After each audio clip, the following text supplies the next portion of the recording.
Bonjour à tous, je vous fais un petit tuto surtout pour les personnes qui sont en avance ou qui ont eu une très bonne note au niveau du diagnostic.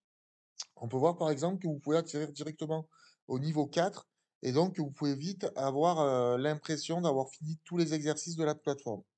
Donc quand vous en êtes là, à ce point-là, ce qu'il faudra faire, c'est cliquer ici au niveau de l'onglet ressources, OK,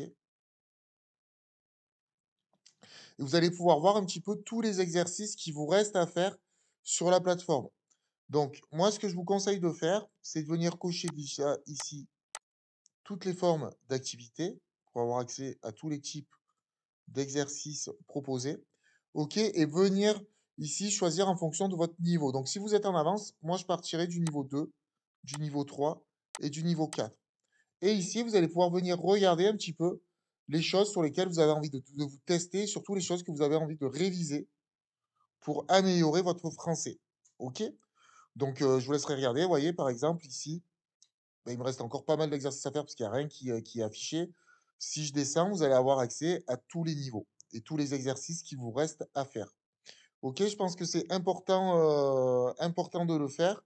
Et si je descends ici un petit peu plus bas, par exemple, regardez, même si on a de la rédaction pro, même si c'est niveau 2, rédiger un courriel, donc un mail, ça peut être intéressant de venir faire ces exercices-là parce que c'est des choses qui vont vous être utiles tout au long de votre vie professionnelle.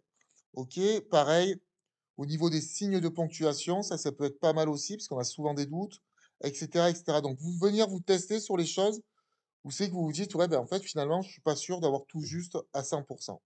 Ah oui, également un petit rappel, imaginons que, bah, vous décidez de faire, un exercice, par exemple, allez, on va dire au niveau 4, qu'est-ce qu'il vous reste à faire? Sur les accents, par exemple. Vous cliquez dessus, vous cliquez sur les le cours et puis finalement, vous vous rendez compte que vous avez envie de faire un autre exercice et vous avez envie de sortir du cours. Vous pouvez sortir du cours très facilement en cliquant sur la petite croix que l'on trouve ici en haut à droite. OK. Une seconde fois sur cette petite croix en haut à droite pour enfin être revenu ici au niveau des exercices et pareil, venir un petit peu filtrer les choses ou en rajoutant, en activant les différents niveaux. Voilà, c'est tout pour ce tuto. Merci de l'avoir suivi. À bientôt.